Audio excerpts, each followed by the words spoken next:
This is a very useful video if you are a musician, a singer, or a music teacher.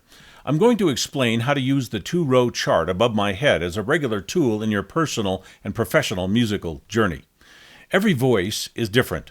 Every song is different. Vocal coaches know that in order to have a singer sound their best, they must transpose every song they sing into the perfect key for that voice. A singer should not necessarily try to stretch to sing in the song's original key. The song's key should be changed to take advantage of the singer's vocal qualities. When a singer sings a song in a key that is not ideal for their voice, even a good singer might sound like an amateur with poor vocal rendering. Finding the singer's best key for any particular song may be the most important step in making that singer sound good and able to make the song come alive with artistic vocal styling and expression. Because of this, any given singer might sing any given song in any given key, and therefore every musician needs to be prepared to play any song with an entirely different set of chords and melody notes if they want to instrumentally accompany good singers or even their own voice. Finding that perfect key is usually done by the vocal coach or the musician alone, who plays a song over and over in a series of different keys to discover the perfect key for the singer's voice for that song. Musicians who think in intervals usually have an easier time doing this. What I mean by that is if you use the example of a chord progression, for instance C, F, and G, instead of thinking of the letters of the note, you simply think about the intervals between the chords. In this case, you have your bass note, another note 5 halftone intervals up, then the last note 2 halftone intervals up, 0, 5, and 2.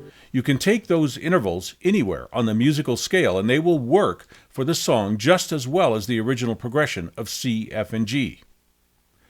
When you think of nameless intervals, it becomes quick and simple to transpose your chord or melody notes into another key where the singer can sound their best. The process of shifting from one musical key to another like this is called transposing. Professional musicians learn to do this instinctively. If you are not yet at the point where you can transpose music by intervals in your head, the chart at the top of this video is a very useful tool to help you get used to doing that. Here's how to use this video to quickly transpose music. Working with the singer, you determine whether the singer needs to sing higher or lower than the original key used in the sheet music. You listen to the singer's voice on the highest and lowest notes of the song. Make sure that you find a key where the singer does not sound strained or weak on any note in the song. Also, look for the sweet spot in the singer's voice, where selected notes in the song sound the most pure and resonant, so when the singer gets to an important section of the song, the voice is strong. That will tell you where the new key will be. Make note of the first note or chord in a song in the original music, or find the key note for that song if you can. Remember that first chord or note in the original music.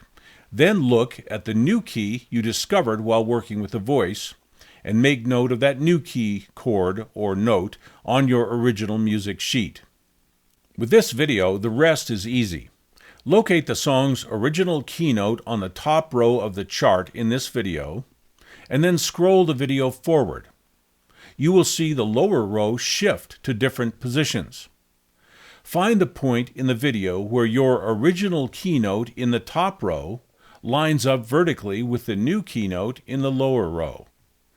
Now you automatically have every possible note in the top row vertically aligned to the correct note in the lower row for your transposition.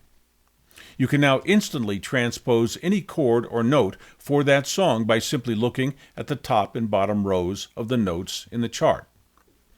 Just go through the chords or notes in your progression or on your sheet music, refer to the top row in the video to find your original notes or chords, and then look at the bottom row to find the chords or notes in the new key.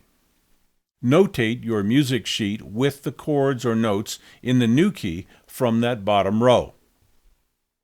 You need to pay attention to sharps and flats when you make your transposing notations, and of course, copy the minors, sevenths, and other augmentations of each chord.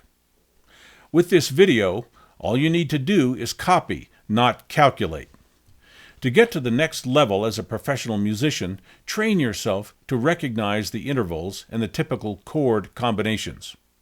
If you work at that, eventually you will be able to transpose instantly in your head without this video and without using any visual references.